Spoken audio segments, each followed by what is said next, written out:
Conspiracy theories are everywhere, and they seem to be increasing after COVID. So why are they so popular?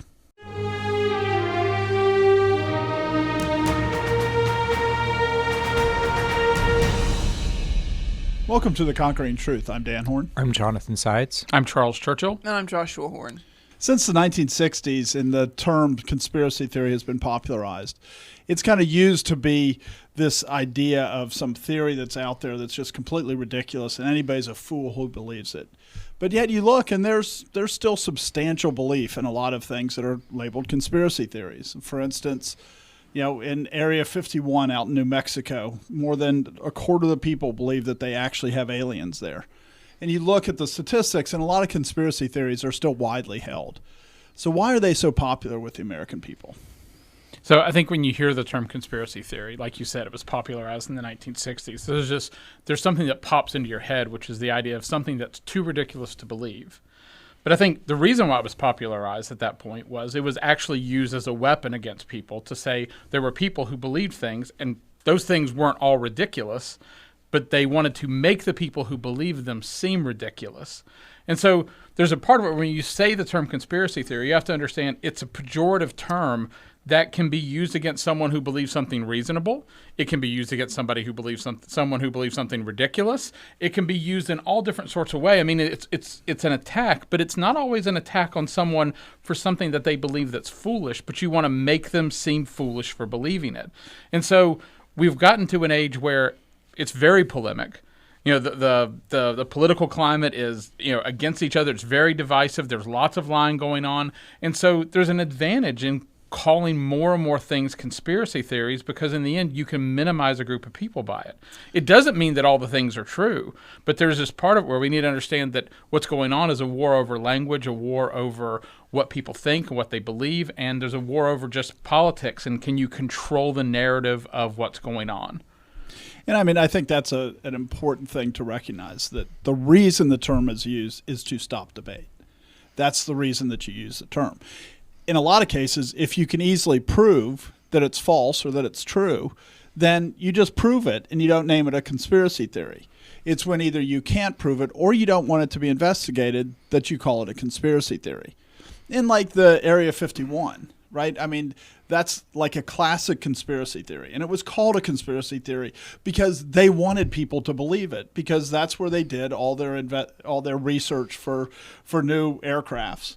And so because of that, they wanted people to have this natural explanation if they saw something weird that it was an alien. So the government was intentionally setting up a conspiracy theory, and they were calling it a conspiracy theory because they didn't want anybody to investigate it, because if they did, all of a sudden they'd find out, wait a second, these aren't aliens, these are actually secret weapon systems that are being developed. And there's another factor, too, that I think plays into when people use the term conspiracy theory, which is because some people who believe these conspiracy theories are believing really nutty things and are not open to seeing the logic of why what they're believing is wrong.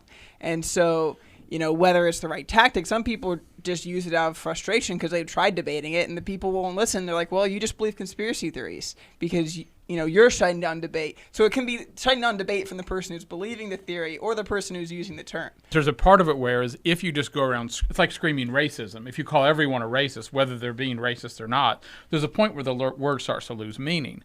But it has negative effects. There are people who even begin to be okay with behaving in a racist way because they kind of become inured to it.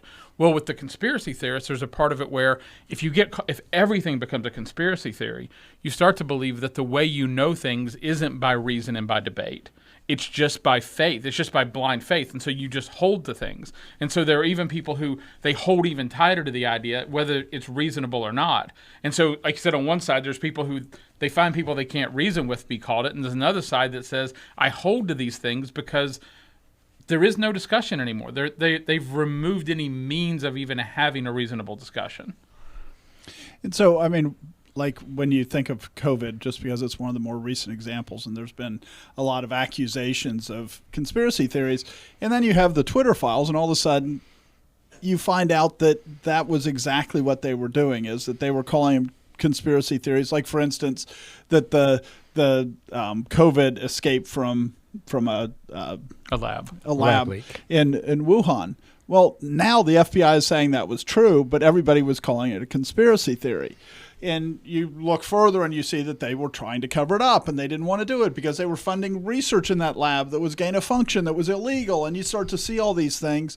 But yet, by yelling conspiracy theory, they succeeded in stopping investigation of it for a couple of years. When we start to think about conspiracy theories, it's important to recognize that there are conspiracies. Right? I mean, everybody knows there's conspiracies. This isn't something new. This isn't something that everybody is like, oh, how shocking that people conspire together. Obviously, like 9/11 would be an example. A group of people conspired together to fly planes into buildings. There's no question that there's a conspiracy there, like none. That's not debated at all. And so it's easy to start to pretend like there aren't conspiracies, which is exactly what sometimes the term is used, is to shut down the idea that there's conspiracies. But we all know there's conspiracies. The question is how big they are, how powerful they are, all these other things. Those things can be debated, but you have to start with the idea that there are conspiracies. And there's also theories out there, right? I mean, there's the idea that and it's important. That's where I draw the line. Because, theories. There's a theory like the Wuhan lab, the leak theory. Well, that theory was out there immediately, and it was the most logical theory. I mean, even Jon Stewart, who is a very rabid liberal, comes out on Colbert and basically says, everybody knows that this is what happened. Just look at the evidence. I mean, it's obvious. And so you have these things, and that's a theory that's out there.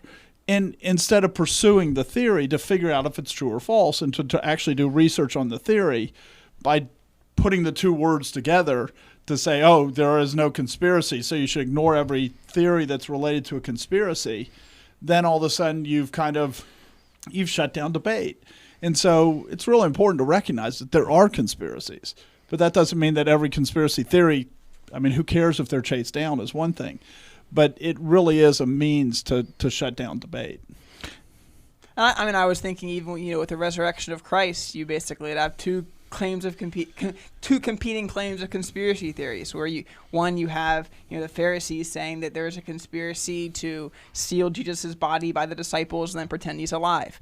From the Christians, you have the conspiracy theory that the Pharisees paid off the guards and got the Romans to go along with it, so the guards said we fell asleep and this other conspiracy happened. So, obviously one of those is true and one isn't, but you have this competing thing where both sides are saying what can be called a conspiracy theory. And I think a lot of times it's like that conspiracy theory, right? I mean, if you were a Roman guard and you let a prisoner escape, like the Philippian jailer, you were put to death. That theory that they started that the apostles stole the body. Well, if you actually look at evidence, then it's pretty clear that wasn't what happened because the guards were alive, which, in a lot of the conspiracy theories, they are that foolish. They're that easy to disprove with a little reason. If you don't reason, they're very difficult to disprove. Right. And I think that, the other side is when you're talking about that there are conspiracies and I understand when people use the word conspiracy theory, usually they mean something sort of special. But there's a part of it where it's actually getting a blurred line to the point of, like you said, you have to conspire to do things. We have conspired to do a podcast. We have, and there's lots of theories about that. People use conspiracy usually in a negative sense, but there's a part where if someone goes into business with someone else, they conspired together. They conspired to go into business. They got together. They talked. It means two people to share a spirit, right? To have the same idea, to have the same thoughts. And same breath. Right, yeah. And so there's this part of it where to do anything in the world, you have to conspire. Now, it doesn't mean that there aren't people who conspire to do evil things. They do. But in the end, there's a part of it where, and I don't mean like everything's a conspiracy, but there's a part of it where if you're talking about it in a neutral sense, it is. Anything someone does with someone else, they're conspiring together to do it. And so there's this part of it where sometimes what happens is a man conspires to influence something in a way, and he does all sorts of things to achieve that. He invests here, and he invests here, and he invests here, and then this comes about, and people look back and went, it was a conspiracy. This was his plan all along. Well, he was planning for all sorts of eventualities. And they just forget that there are people in the world who are planning and trying to do things, and afterwards they look back and they make it to be more than it is.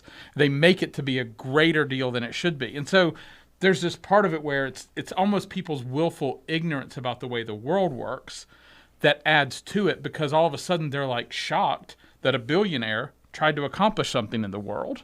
as opposed to going, of course he's trying to influence the world. I mean, once you get that amount of money, that's kind of all you can really do with it, is you can use it to try to change the world in certain ways. So, I mean, I think there's just this naivety about even the idea that causes a problem for some people. But all of the cases we've been talking about where we've talked about specific things that are called conspiracies, a key ingredient in all of those is that there is somebody who's intending to deceive. And then the conspiracy theory appears to be a reaction to that culture or environment of deception. And it's either an appropriate reaction or it's an overreaction or it's just misdirection in some sense. But a key ingredient for conspiracy theories to live well in the world as creatures is that there has to be deception and people have to be interested in being deceived. If that weren't the case, you don't have conspiracy theories like we've talked about them. You said people like to be deceived. Sometimes there's like real work to create a deception. Like I can give you the example of how conspiracy theories that term became popularized. It was popularized by the CIA related to the Warren Commission. So the Warren Commission, JFK gets shot on November 22nd, 1963. They established the Warren Commission on November 29th, 7 days later, 1963. Well, anybody that's been involved in anything with police, it takes like 2 years. That's like normal before you start. But they did the Warren Commission immediately, 7 days before there was any evidence that could be gathered, right? So they're having a hearing to examine what happened before anything could be gathered to find out what happened. So it was fake. And I'm not saying that I have no idea how many gunmen there were, whether it was Oswald by himself. No idea. All I do know is the Warren Commission was fake. The CIA, the government, didn't want people to be investigating that. There was, he had some contact with the CIA, and they were probably covering that up at a minimum. And so they started it and popularized it with people saying that the Warren Commission was fake. And it was fake. I mean, there's nobody looking back at it that could say you started 7 days after the shooting and you're actually investigating anything. You're not. You're just... You mean reviewing. The Warren Commission was reviewing evidence, right? Right, which hadn't been gathered. Right, that's what I mean. So, so it was fake. And so the CIA, for whatever reason, so in that case, it's not so much that people want to be deceived, but the government, and specifically the CIA is the one that's using the term conspiracy theory, was trying to shut down any real investigation further than what happened with Oswald. And so in that case, it wasn't the people wanting to be deceived. It was very much a government actor that was trying. And again, I'm not saying that there were multiple shooters. I have no idea. Right. But I'm not saying that people need to want to be deceived in every circumstance. Right.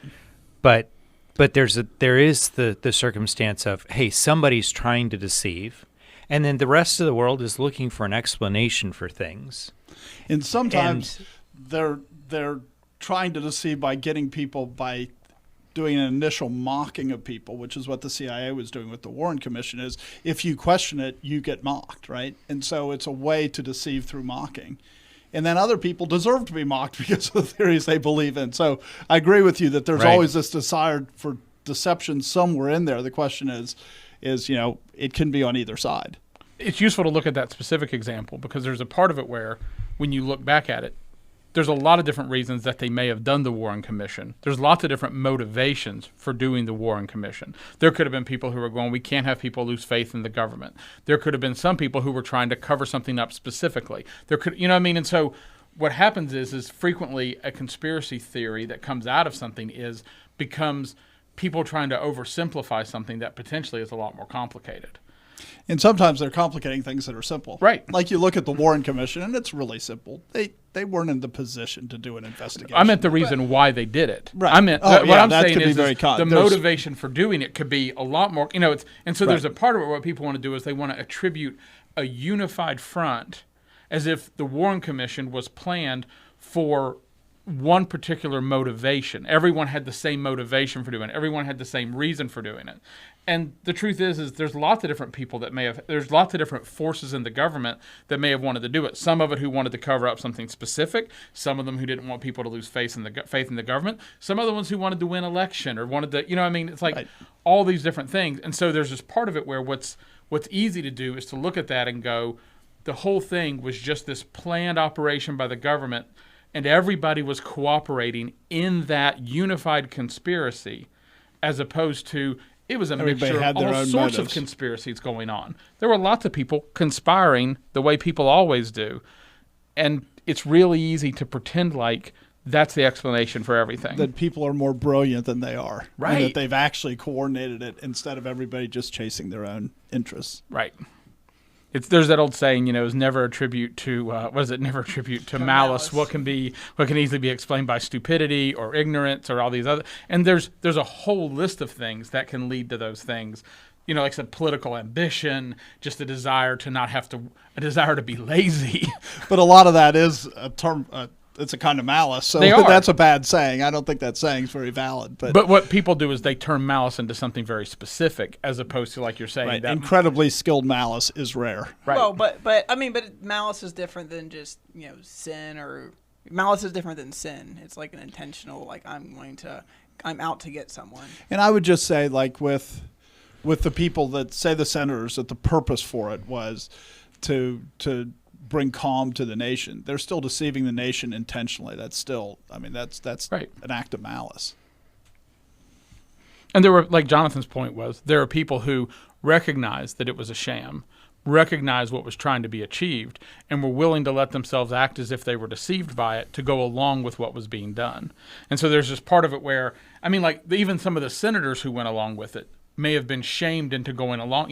If you don't go along with us, we'll say you're trying to cause unrest. We'll say in other words, you're going to become. And so there's this. We forget that there's all these forces that get played, and all of a sudden, when we look at it, we go back and we ascribe it to this incredibly simple response. When in reality, we understand when we've been involved in these situations. If you've ever been through a church split, there's usually not one driver for the whole thing. And when you Right. look at the world, people just forget the world's much more complex. You look at this, and in one of the ways that they use the conspiracy theory, right, is there's the statement that I made, which is clearly the Warren Commission was bogus, right? It was coming to conclusions that it did not have the ability to come to. That's well defined. But if you look, because they labeled it as a conspiracy theory, like more than 50% of the people, somewhere around 60% of the people believe there was a second shooter. Well, the evidence for that, nobody's developed the evidence that well because they don't have all the evidence. It wasn't systematic. Instead, what you're doing is you're just picking pieces and coming up with conclusions. And so all of a sudden, because people aren't just going, wait a second, the Warren Commission was bad, they instead go, we know there was a second shooter. Well, they don't really know that because the evidence wasn't handled well. It wasn't handled systematically. And so all of a sudden, because the accusation is, if you believe this, there's a second shooter, it's actually popularized that view more than it would have been otherwise. What they should have done is a legitimate investigation. But how could people be more systematic about examining a second shooter than they have been? Well, I'm saying because they know nobody has examined that has all the evidence, because the government has the evidence. What evidence? Whatever evidence, they did a full forensic analysis and they did evidence, and none of that has been released, and it continues to not be released. They delayed it again. Okay. And so, so who knows what happened? That's enough right there just to take it as somewhat abstract and say there's a desire to suppress the truth. Right. There's a desire to suppress information, and then it's coupled with a desire to know on the part of everyone else. So that it's pretty obvious that truth's being suppressed. You want to know something. You're not in a position to know. So, boom, conspiracy theories bloom. So you start to believe things that you don't really have the basis to believe because you can't examine it to figure out what you really should believe. And part of it too is the desire of people to not think that one person can kill the president. That's a pretty big motivation to want a conspiracy theory to be true, to accept that, something seemingly random, one person getting upset and then having the opportunity to go through with it, that can change history. They'd rather have a secret conspiracy in the U.S. government working with the communists to kill him. Yeah. I mean, it in the absence of evidence to the contrary, it makes a juicy story, sure. But then there's other times, like, I mean, I don't follow Japanese news, so maybe they talk about conspiracies, but there was a recent case where a past prime minister was just assassinated by what seems like a lone actor with a homemade gun who was mad because of financial problems that his mother had, and he walked up and shot him. And, lone actor, done, end of story, no other... So there are. I think I have heard there are conspiracy theories out there. But I mean, with McKinley, he was shot by a lone anarchist. I mean, there's no evidence. There's no conspiracy theories that I heard about him at the time or later. But the specter of anarchism is a conspiracy theory. I mean, I'm not saying it's not true, but that's a big group of people that people were really scared about because they assassinated a good number of world leaders, and people were really upset about that as a conspiracy theory. Not that he was with a big group of people, but he was part of this group that was trying to overthrow things. Right. Well, but is that a conspiracy though? If you have a group of people that is saying we should have anarchy instead of having formed a government. So I think what I'm hearing you say, Joshua, is that, and I would agree with it at this level, is that there's a desire for a particular kind of explanation for the series of events. And when you don't have all the information out there, there's a desire to go to certain kinds of stories. Mm-hmm. And when there's a culture of deception, and please, I mean, if you've listened to any of our other podcasts, we believe that we live in a culture where there's deceit and deceptors, is that a word, all over the place. Decepticons. Deceivers. I think you're referring to it. And so, in those kinds of circumstances, it's just like, well, I don't know what to believe anymore. I don't believe anybody's telling me the truth. And so I'm left at the point where I've got to make sense of the world, and I'm going to make sense of the world with the stories that I find most satisfying. Right. And if the stories that I find most satisfying are there's a whole bunch of people out to get me, if that's something that satisfies my imagination, if that's something that aligns with my fears, then that's how you can get me to believe conspiracy theories. Right. Which is why, the conspiracy theories are that the people you don't like are the ones causing the problems in the world. It's what it boils down to, for many of them. That, if something bad happened, the conspiracy theory about it is the group you don't like, rightly or wrongly, are the ones who did it. I mean, you kind of said something I was going to say, and so I'm going to say it again and pretend like you didn't say it. But I mean, there's a part of it where one of our fundamental issues is we don't like loose ends. We don't like things that don't make sense to us. And there's a part of it is where we say on this podcast a lot, Scripture allows us to make sense of the world. But one of the things it allows us to make sense of the world of is that there are things that we don't know enough to know about. I mean, God is in charge of the world, not us. And there's a part of it where what Scripture allows us to be comfortable with is there are things that we don't. The answer is I don't know. And God actually says you have to be okay with not knowing about a lot of things because the world's actually for me. I'm working out my glory. You have some things you can know. You have some things you can understand, but you're not going to understand it all. And I do think there's a big part of it where man's unwillingness to be okay with being uncertain feeds into a part of conspiracy theories. The secret things belong to God. Yeah. I mean, if you can live in faith and believe that fragment of a Bible verse, then conspiracy theories aren't going to have the same hold over you. Right.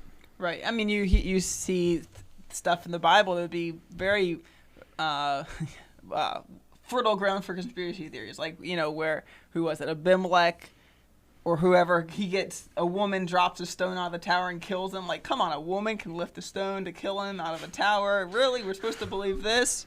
And then you also see, legitimate conspiracies, like where David gets Joab to send Uriah to the forefront of the battle and fall back. Well, you're saying David is trying to assassinate one of his own people? Yes, actually, he did. Right. Our family's just gone through 1st and 2nd Samuel, and it is absolutely loaded with things that are, I mean, they are conspiracies. There's conspiracies. There's this political intrigue, and then there's these shifting alliances, and people are lying all over the place, and it all starts with David's sin, and this is the result of that. Is there's this disorder that happens from inside, but there's conspiracies all over the place. Like Charles was saying, we just have to accept the fact that we don't know things. And we think that somehow we can find out knowledge by only examining one side. And that's contrary to Scripture. Proverbs 18:17 says, the first one to plead his cause seems right until his neighbor comes and examines him. And a lot of the conspiracy theories, they hold up because of this. You go, but there was this crackle here in this film when the person landed on the moon, and you see this where they were in a swimming pool, and it looks like it does there, and all these things, and it sounds good because people don't have enough basis to go, wait a second, what was really going on here? And they don't have even the opportunity to examine people in a lot of cases. And so they turn around and they go, well, we know. The Twin Towers, they fell because they had to be blown up from the bottom because, they use steel of a certain temperature or quality that will withstand the temperature of, and they say all these things and present these facts that sound good, and people buy them because they have no way to cross-examine. And you have to recognize this Bible verse is really useful for you. This is explaining what you are like. This is just saying when you hear a story, it's going to seem right to you. Right. And that's just, and then you have to recognize that you have to be able to behave rationally in that situation and either say, well, I haven't heard the other side. I don't have all the information. Therefore, I'm going to withhold judgment on this. It seems right to me, but that's all. That's all. It seems right. Seems right is not the same as is right. And I think a lot of times as our society and culture has become more and more dumbed down, we're willing to say things seem right that if you think about for a minute, it's like, no, this isn't right. Right? I mean, like the Warren Commission, like doing the examination starting it after 7 days. There's a problem. I mean, it doesn't take any examination, but they knew that most people, and right when the Warren Commission wrote their report, like 90% of the people agreed with it. It was only after time that people sat back and started to think and went, wait a second, this doesn't seem right. How could they have investigated stuff when the investigators hadn't done anything yet? Right. Local crimes take far. Right. And this was something that they were talking about actors. That it could have been a global. there could have been other nations involved in it. All sorts. We know he was at the Soviet embassy Right. in Mexico City, and there's all this other stuff that are things that have been acknowledged and stuff, but yet they couldn't investigate all that stuff. Right. And so, part of it is, yes, the person who pleads their case first seems right, but it also, now they don't even need to plead a case very well. At least they used to have to try to come up with a rational case. Now they can say things that are just absurd, and people just accept them hook, line, and sinker, which I think is one of the reasons that there's such an explosion of them, is that people don't think and go, wait a second, that doesn't make any sense. The other part is, I think you even mentioned, is like you said, there's things that we can't examine because we don't have access to the evidence. The other part is there are things that it's hard for us to examine because we don't know enough. Right. Because of, I work in IT industry, and I've spent a long time working on like Linux computers and different systems like that. You could try to tell me a certain story about things with computers that I would go, no. And the thing is that pride might cause me to be able to be fooled in that area if I'm not careful. But there are other industries that I don't know anything about. And someone could say something in the form of their words and the structure of it sounds reasonable to me because I'm ignorant. I have 10 children, and they'll come to me and tell me things. I'll have children come to me, and I'll ask them. One comes in and tells me a story, and I go, well, that seems pretty likely. So, and then the next one comes in, and they tell me something, and I go, oh, well, that changes things quite a bit. And I know my children. I've spent all my time with I have a lot of knowledge about these people. And what I think, and there's sometimes 4 of them get done talking, and I go, I have no idea what happened. And Spank them all. But there's this part where, can you imagine how much more complex it can be? And this is what I mean is we go, well, he seemed reasonable, he seemed well-spoken, he seemed intelligent, it kind of makes sense, it holds together, and it could be completely false because you don't know enough to even examine what he's saying. And again, you have to be willing. In America, at one point, our pride is part of what caused us to accept the Warren Report. You know what I mean? We wanted to believe that, of course, we could come to a conclusion. We're America. And I think it was also pride in the idea that our government would never lie to us. Right. And so they just assume that, even though now there's so much evidence that the government lies. That's well proven, well documented. I mean, you can go anytime and Wait, politicians lie. Politicians lie. Okay. Even the organized bureaucracy lies, shockingly. That's unbelievable. And so, but I mean, back in the 60s, that wasn't the view of government. And What about people have gotten a lot, yeah. And people have gotten a lot more cynical since then because a lot more things have been exposed. And remember, and this isn't, like look at JFK. JFK was using incredibly strong drugs for painkillers and stuff that you should never drive a vehicle with. And he was using these. And he wasn't It's well driving. documented. And he wasn't driving. But You're driving the country. yeah, Right. But he's using these things, and ABC, NBC, CBS, they never reported it. They all knew. It wasn't like it was secret. It was just secret to the American people. So there was a whole bunch of stuff that was covered up. And then all of a sudden, some of these things start to become uncovered, and people start to go, wait a second, these people really aren't trustworthy. Right. And what happens is when you find one lie, you start to expect that everything else is a lie too. And so there's this part of it where just the nature of lying causes just a distrust in everything. And so, and if you've been following along, what we're kind of doing is we're kind of identifying symptoms or things that contribute to an environment where where it explains the way people talk about conspiracy theories. Everything from the nature of deception to the nature of man's heart to our pride to, just all of these things, they add up and they cause a situation where it's very hard for people to know what is the truth. And then you look at the polemic divides in our country. And all of a sudden it becomes, you agree with,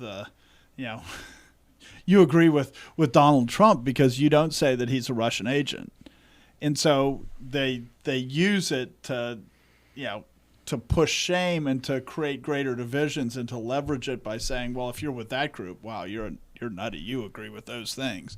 And both sides do it. I'm not saying one side versus the other side, but both sides do it. And so the conspiracy theory is to shame you so that you withdraw from a group that you don't want to be associated with. Right. And there's a part of it where by nature, when you hear a claim, what you either do is you either have to completely dismiss the claim, which is hard. Because there's a part of it where you don't want to assume things because the Bible says it seems right. Right. And so once you hear a claim, what you start to do is you start to go, there must be some truth to this. And so and there's this part of it where what you do is you kind of split the baby. You go, well, it's probably not the whole truth, but at least it's probably partly true. And like you mentioned the Twitter files earlier, there were periods of time where the government was, not that long ago, where they were saying there were all these Russian disinformation actors out there. And there was a group that had been created to identify them and call them out. And then they found out, it's been revealed totally fake. that and not just like some of them, like they just picked people. They had no proof whatsoever that they were associated with Russia and just said they were. And so there's this part of it where as a reasonable person. And like all the major media outlets said they were. Right. It wasn't just like this one group. Right. They followed along. Right. They said they are, so they are. And if you question that they are, you're probably a Russian too. And Twitter's going, these aren't Russians. Right. But they didn't have the guts to say it to anybody. Right. And they kept talking, should we need to reveal that they're doing this? What do we need? Reading those was just amazing. And so there's this part of it where if you're sitting at home and you're a reasonable person, what do?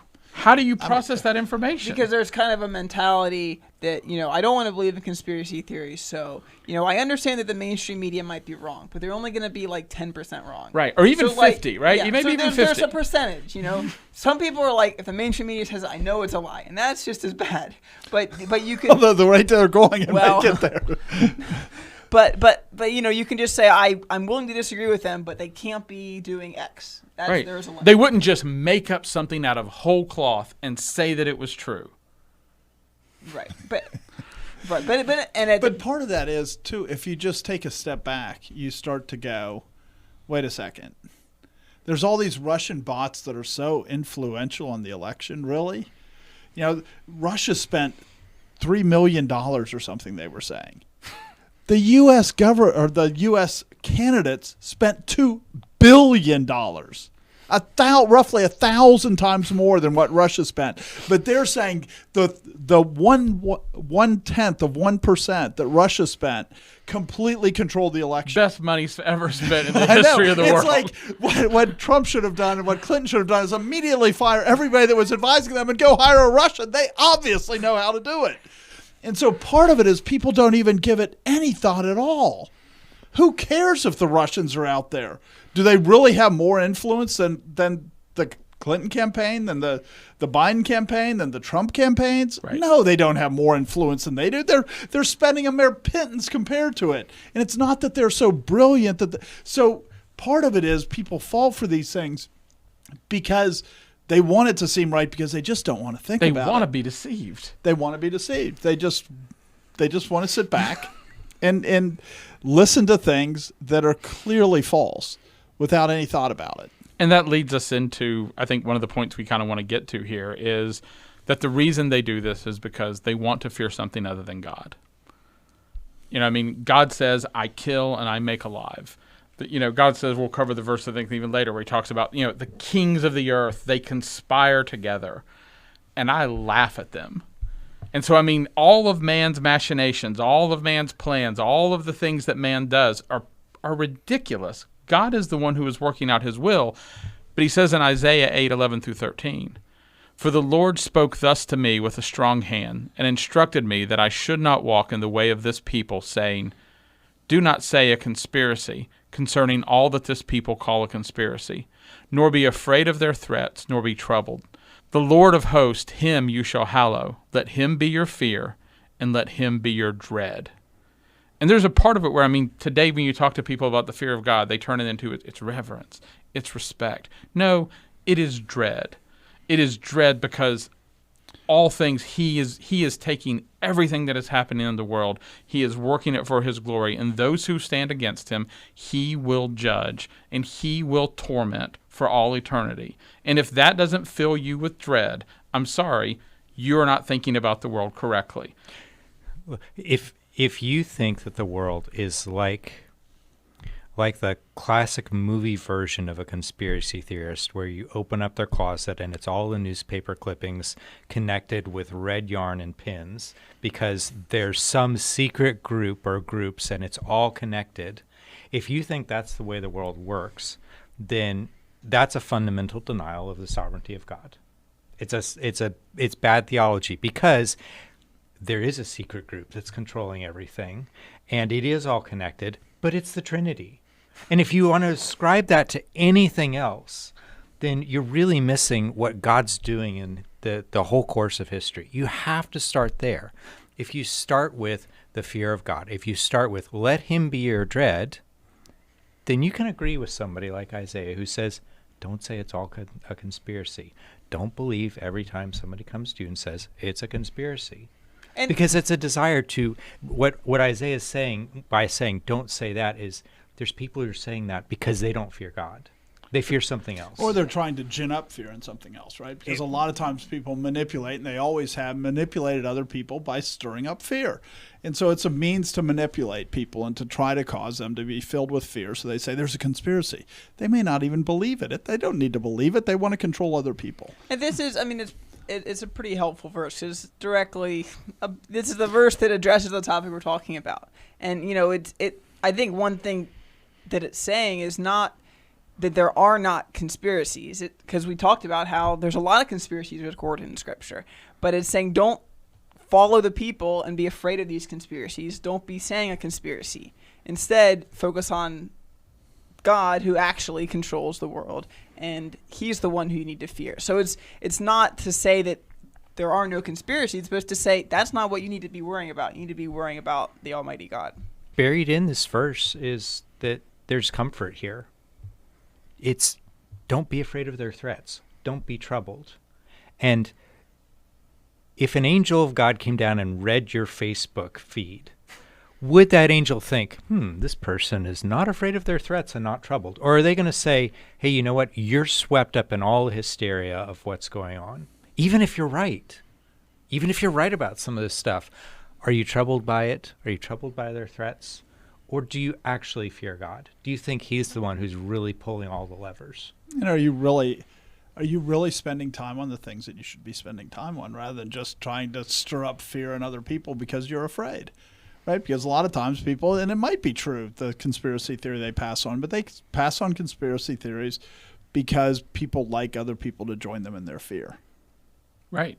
And a lot of times the person who promotes the thing is actually glorifying and honoring the person that they're saying is the one pulling the strings. You know, I mean, even though They're there giving may them be more power than they have. right, Yeah. there are I mean, it's one of those things. I mean, if imagine if you were Elon Musk and there were people out there going, Elon Musk is he's controlling everything. That's very flattering to Elon Musk. I mean, he's probably going to laugh because he knows that he's not controlling everything. But there's part of him that's going to he's going to love the fact that you think that he's running the world. He's going to George Soros, you know what I mean? He's going to love the fact that his work has caused this in the world, that people believe he's really calling the shots. And so, I mean, there's a part of it where you're dishonoring God. You're not giving honor and glory to God. The only reason to talk about a conspiracy is to show people if there's evil being done and you're in a position to point out evil, to cause justice to happen, there's a reason to go, there's evil happening here, because that's glorifying to God. But anything else where you have no control, you have no ability, are your words causing people to have a fear of God, or are they causing people to have a fear of man? And that's really how you should drive it. That's what you should consider, whether you speak certain words or not. And when you're thinking about it from like your day-to-day life, what do you actually need to do? Some people say that Biden is just, that President Biden is just, he's so old, he's senile, and the people actually running the country are his wife, a handful of advisors. Okay, what's the difference between one unregenerate man running the country and a couple of his closest supporters running the country to you as a Christian today? What does that matter? Right. Right. What is the actual difference to you? How does that change what you're going to do? There are one godless ruler over the country, or a couple who are controlling one godless ruler over the country. And, when Paul's writing about it, he's also going, man's not that important, right? In Ephesians 6, for we do not wrestle against flesh and blood, but against principalities, against powers, against the rulers of the darkness of this age, against spiritual hosts of wickedness in the heavenly places. Therefore take up the whole armor of God, that you may be able to withstand in the evil day, and having done all, to stand. Stand therefore, having girded your waist with truth, having put on the breastplate of righteousness, and having shod your feet with the preparation of the gospel of peace. Above all, taking the shield of faith, with which you will be able to quench all the fiery darts of the wicked one. And take the helmet of salvation, the sword of the Spirit, which is the word of God, praying always with all prayer and supplication in the Spirit, being watchful to this end, with all perseverance and supplication for all the saints. And for me, that utterance may be given to me, that I may open my mouth boldly to make known the mystery of the gospel, for which I am an ambassador in chains, that I may speak boldly as I ought to speak. And so Paul's writing going, don't worry about the people. They don't really matter anyway. Like you were saying, does it matter if President Biden's in charge or two wicked men that are wicked like him are in charge? Because they're really not in charge. Really, it's powers and principalities of the air, and they're controlled by God too. But if you're going to fight somebody, the conspiracy theories are almost always about fighting men, and it's putting aside what we're supposed to be doing. We're supposed to be saying it's a battle of it's a spiritual battle and not a physical battle. Conspiracy theories shift it to make it all a physical battle and not a spiritual battle. Right. Paul's pulling back the curtain and going, you're worried about the pawns. And Right. and even the principalities aren't the players. I mean, they're just other pieces, like you said, that God is allowing to work out and do His will in the world. And so, yeah, and if you notice, Paul does not stir up fear of the principalities in this passage. Right. Paul does not go, listen, it's a conspiracy, man, and you're worried about the people. It's the demons. He's not like going, this is what you should be afraid of. And then he turns around and tells you it's a conflict, and here's what you do, and here's how you stand, and it's the word of God. So he's saying, here's how you beat those powers, because Right. those powers aren't that hard to beat. Right. When you start to make it, well, how do you get over this people, right? That the government, they blew up the towers, and they blew up that other building next to the towers, and how can we defeat the government? And Paul's going, first of all, any of that happened, it's really powers and principalities of the air. It's a spiritual battle, And God's given you all the spiritual weapons you need to win. And we forget that, and the church has forgotten that. And I mean, I've been to many countries where they're so worried about the demons that are in the church. And it's like, the solution is faithfulness. The solution is understanding the Word of God. The solution is repentance. The solution is not how do you cast out demons out of this church. I mean, there's the view of demons, in a lot of churches is really strange. And so, but all of them are exalting them as more powerful than God, more powerful than Christians. And Paul's saying that's not true. And they're clearly, Christians are more powerful than other men because we have spirit where they're dead and they have no spirit. So what we're saying is there is a conspiracy. Satan has conspired to try Multiple to make conspiracies. men afraid of men instead of understanding that God is in control of the world. And if you're afraid of the conspiracies of men, you've fallen for the conspiracy of Satan. Exactly. And that's not a theory. That's it's worse than that. Satan would like you to be afraid of anything except God. Right. He's happy if you're afraid of him. He's happy if you're afraid of men. He's happy if you're afraid of nature. He is happy if you are just afraid of anything that's not God, because that takes glory away from God, the only thing that you really should fear. I mean, when you look at that list of it's one of those Sunday school lessons. I mean, you've all had the coloring page where you've drawn the full armor of God and then colored in, but if you put it in the context of, hey, this really is your defense against conspiracies and conspiracy theories, you look at the first thing on the list. You're supposed to wear truth like a belt. If you start there, then just, the first thing that he puts out there, one of the simplest garments, just wear truth. And going back to early at the beginning, if you are a person whose life is like, hey, I'm going to put truth on like my clothes, then that would have a really sanctifying effect on yourself. And it's going to have a sanctifying effect on you and the world around you. And, I mean, it's our podcast, and one of the things we always end up doing is saying, well, how did we get here? Why are we in such a state where conspiracy theories are so prevalent? And eventually, at some point, one of us is going to blame, the church wasn't doing what it was supposed to be doing. And here's the perfect opportunity. Here's an opportunity to do that, to say, if the church was really about truth, if the church really cared about truth, if the church was made up of a whole bunch of people who wore truth like a belt, you would not be in a circumstance, you wouldn't be in a situation and in a culture where we have podcasts about conspiracy theories. You only get here because the church thought truth wasn't important. That's how you get in this kind of a circumstance, when all of a sudden the church is not there to anchor and drive a culture. The culture is just going to get tossed about by any whim of anything that wants to come along. And I would, having been lots of places, you see it, right? That the more they reject truth, the more they're afraid of everything else. I mean, you go to places and they're afraid of what men will do to them. Well, they reject the idea that all things work together for good to those who love God and those who are the called according to the purpose. They reject really basic truths, which make them afraid of everything. Or they reject truth about spiritual things, so they become afraid of demons. And really, the response to all of this is pretty simple. Understand what's going on. God is in control. God is sovereign.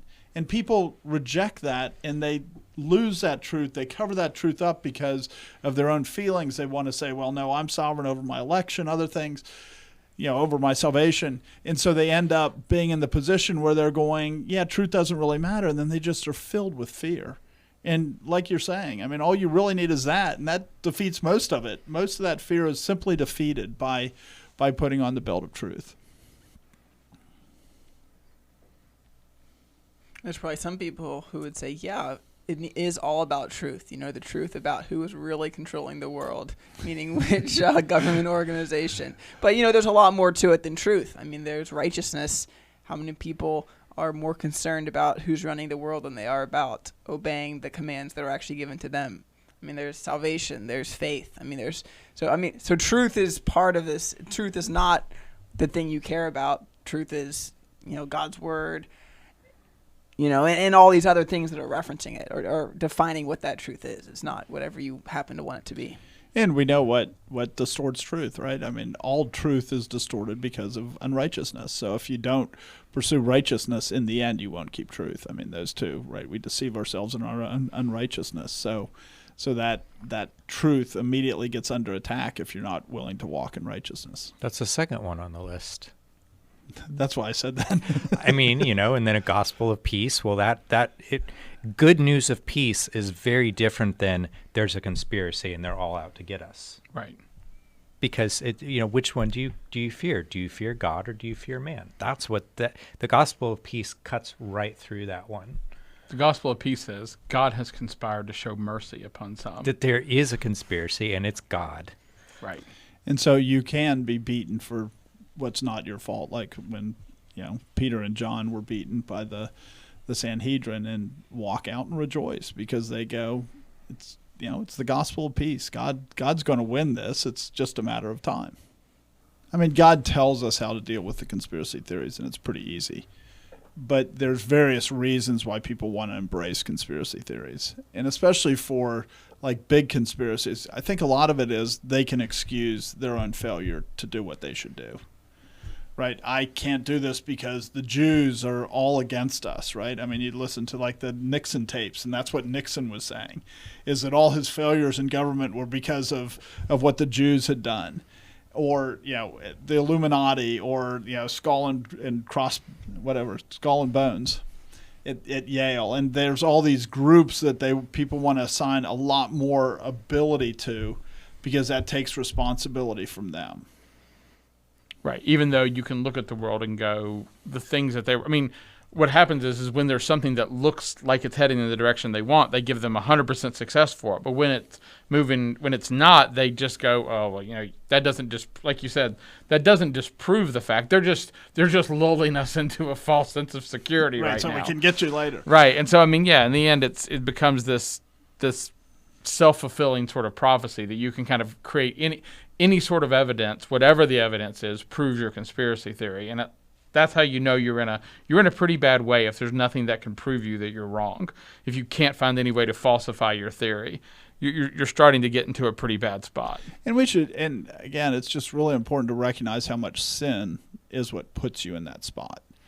Right, it's your sin because you're not doing what you want, what you're supposed to be doing. So what you start to do is you blame it on the Illuminati. You blame it on these massive conspiracies that are supposed to be controlling the world, because that explains why I failed to do what I do. And so I can continue to not do the things that I should be doing because I have this global excuse that I just use to ignore my own culpability. Right. And so part of when somebody believes a conspiracy theory, they should be asking themselves why, especially certain classes of them. Like the world is controlled by this little cabal of people. George Soros, he's controlling the whole world. Is he giving money to candidates? Sure, but is he controlling the whole world? No. I mean, one of George Soros's most successful conspiracies that he had was the last several years he ended up giving money for district attorneys in different positions around the nation to run and win. And because it's a race that's not tracked by a lot of people that he put in place won, and they can choose who to prosecute. And so when you had the summer of riots and things like that, you had cases where this was massively exacerbated by the fact that district attorneys that he had promoted refused to prosecute people in those spaces. But that's it immediately kicks back, right? Because look at what's happening now. I mean, even this week, President Biden is saying that he's going to sign the bill that's going to eliminate the Washington, D.C. law that was basically implementing in Washington, D.C. or everything that Soros wanted. He can't even in D.C., Biden is going to sign a bill that eliminates it, is what he's saying. I mean, it's not sustainable. You look at it and you pretend like there's this conspiracy that's going to control the world. It just doesn't work that way. Right. And like I said, we'll probably do a follow-up episode at some point about actual conspiracies that happen. But we should just mention, there are conspiracies that people have conspired to do that have been successful. Like climate change, the way that they're implementing climate change, that really was a real plan to say we're going to siphon money off of a lot of different. You mean the way they're changing the climate? No, the way that they are representing what is going on in the environment, so that they can cause it to be blamed on specific people, so they can cause shame to come on specific people, so they can then charge them, or so they can implement policies. It's been a real conspiracy. People really got their heads together and said, we should do this, and it's been effective, and they've done real things. Because in many ways, conspiracy can be a synonym for plan. Right. So if you don't have a conspiracy, you're not doing a very good job doing what you're trying to do. I mean, you should make a plan. Right. With other people. You need other people to be a conspiracy. You need to do more than just clip out headlines and draw string together. I mean, you have to actually think about what they say, right? When the catcher is making hand signals towards the pitcher about what pitch he wants him to, that's a conspiracy. And it is. It really is a conspiracy. Everybody knows it's happening. Nobody but the catcher and the pitcher know what's coming next, though. But they are conspiring. They are conspiring to fool the batter, right? In order to succeed at his expense, right? But in the end, when you look at what happened with climate change, it's what governments always do. It's what people in power always do. When you look at it, it's nefarious, but it's not fundamentally different than the battle we have. It's a battle over truth. It's the people getting what they deserve because they fail to be diligent. Right. And so in the end, it's if people look at it and go, it's this shadowy thing, it's not really this shadowy thing. It's just men working evil the way that they always work evil. And you shouldn't be shocked by it. You shouldn't be surprised by it. And you shouldn't make more of it than it is. And again, you should go back to fearing God, right? Climate change is about fearing the world and what man can do and the power of man. And it's you look at it, man, and then the demons, and then God, right? I mean, and you're supposed to fear God, and you're not supposed to fear man. If you're going to fear anything, at least fear the powers and principalities of the air. But and they look at it and they're saying man is able to control all those things, and man is going to destroy the world, and man is, it's all about the exaltation of man. Right. And the Bible talks about that. Psalm 2, verses 1 through 5. Why do the nations rage and the people plot a vain thing? The kings of the earth set themselves, and the rulers take counsel together against the Lord and against his anointed, saying, let us break their bonds in pieces and cast away their cords from us. He who sits in the heavens shall laugh. The Lord shall hold them in derision. He shall speak to them in his wrath and distress them in his deep displeasure. The beginning of this passage talks about conspiracies. Yeah. The nations rage, peoples plot together, the kings of the earth set themselves, and rulers take counsel. I mean, it's talking about actual conspiracies. And then it's saying, and you know what happens? God sits in his heavens, and he laughs. Right. Like, which one do you fear? Do you fear God or do you fear man? And this is telling you what's really happening in the world. It's peeling it all back. There's secret things going on. God sees all those secret things going on, and he giggles. That's what it's like. And yet we are so afraid of maybe the deep state is out to get us. Well, it might be. But do we fear the deep state or do we fear God? Right. So one of the conspiracies in the Bible is when Joseph's brothers all conspire to kill him at first, and then Reuben talks him into selling him into slavery. And then at the end after Jacob's dead, when after they bury him, all his brothers come to him and basically go, don't kill us. Yeah, we sold you into slavery, but don't kill us. And Joseph says, you meant it for evil, but God meant it for good. And if we start with that understanding that God is the first cause of all things, that he is the one that is directing all things for the good of his people, then why do you worry so much? Because maybe they are conspiring, maybe they are plotting, but what you know is God is going to use it for the good of his church. They mean it for evil. We shouldn't turn around and pretend like they don't mean it for evil. But that doesn't mean that God means it for evil. God says he means it for good for his people. And so you don't need to fear it. Even if it's real, you don't need to fear it because God is using it for the good of his people. It doesn't mean you don't proclaim the truth. It doesn't mean you don't call out evil that's being done in the world because God tells you to do those things. So by doing those things, if you do them for the right reason, you're obeying God, which is fine.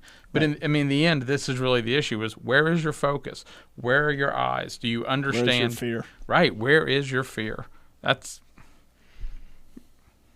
the real question.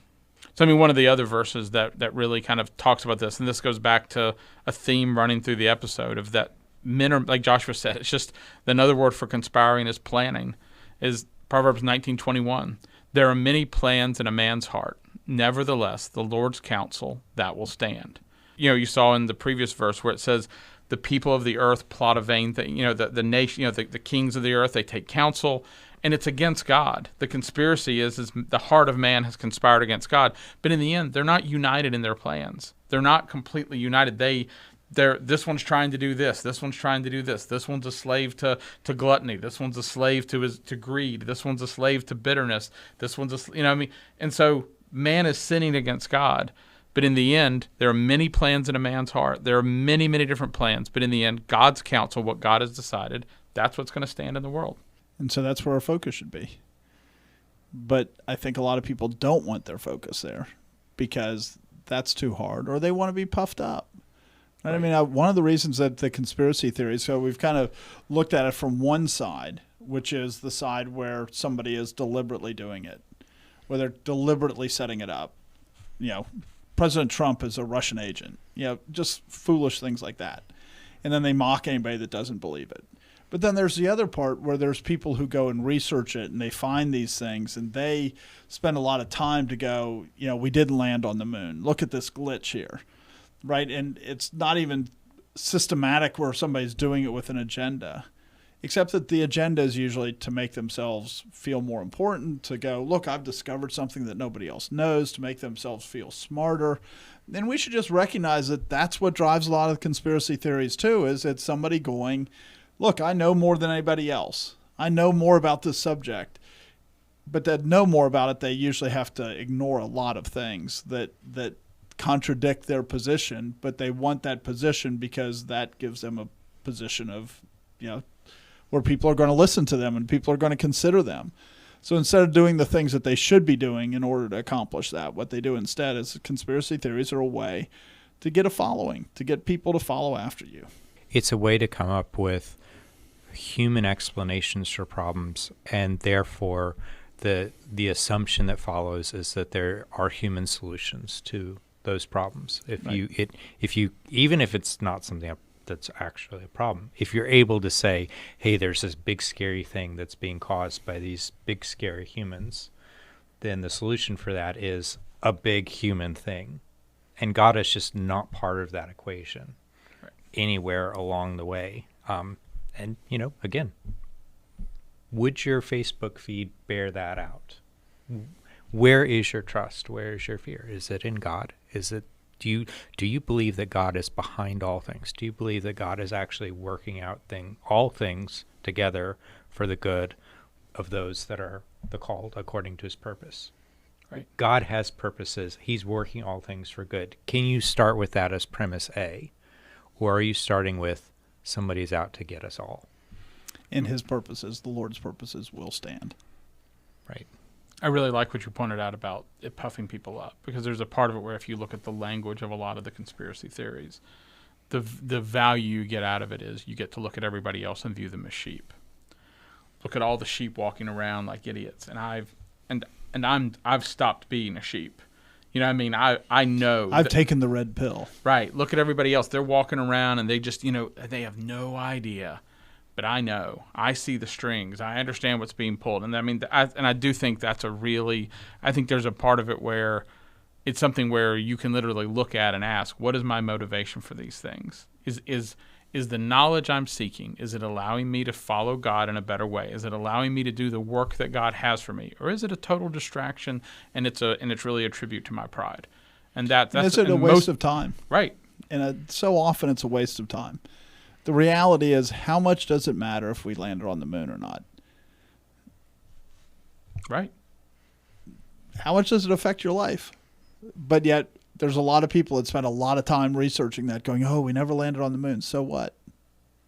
So what? Say they all lied to us. So what? And I think we did land on the moon. I think we'd landed on the moon as well. I mean, I think the arguments are really lousy, but there's people who push that. In both of them, it's about pride, right? Because the mocking is about pride too. Can you believe that there's, the flat earth people are going, oh, look, we're so brilliant that we figured out that the earth is really flat. And so they puff themselves up, and then everybody else goes, do you see these idiots? They think the world's flat. They're idiots. Look at how good you are. You would never fall for that. I totally destroyed a flat earth proponent the other day. And so the end of it is that both of them, it's about pride, and that's what sets it up. And a lot of what you should do with conspiracy theories is go, so who cares? Right. Why does it matter? How does it affect what I should be doing? Because God gives us his word, not just so that we can have intellectual debates or thoughts. It's so that we can actually do the things we're supposed to do. Right. As slaves of righteousness, we're supposed to be out there doing things, not just sitting back and going, oh, let's debate about this conspiracy so that we can puff ourselves up. But it really distracts us. The American church is very, very inactive in the world. And we should recognize that a lot of churches chase a lot of conspiracy theories and spend a lot of time with it, thinking that there's solutions to problems that are clearly not biblical solutions. But yet they spend a lot of time doing it instead of doing the stuff that they're supposed to be doing. We've said it all the podcasts. It's all motivated by fear and putting your fear in the wrong thing and not fearing God. Yep. Or pride. Fear and pride, right? Which are, Right. The people that are selling them are a lot of times selling them out of pride, and the people buying them are and buying the them out thing of that fear. you're buying is you're buying fear or a salve for your fear. In our world with so many people, so many media coming at you in different ways, it's very easy to get caught up with fear of the world because people want to sell it because it sells well. That's why you have Facebook. That's why you have Twitter. That's why you have so many of these things that are out there. And God gives a really simple solution to it. Pursue truth. Just pursue truth. And too often we want to fear other things rather than fearing God. And we want to think that we can know truth when we can't know truth. Instead, let's be satisfied with the things that we're supposed to do. Seek the truth of God's word, fear him, and then walk in obedience to him. And we don't need to worry and say, oh, there's a conspiracy, there's a conspiracy. As it says in Isaiah, don't say that. Just do the things you're supposed to do. Thanks for joining us. This has been The Conquering Truth, a project of Reformation Baptist Church. If you found this helpful, you can visit us online at theconqueringtruth.com and subscribe here or in your favorite podcast app. Thanks for watching.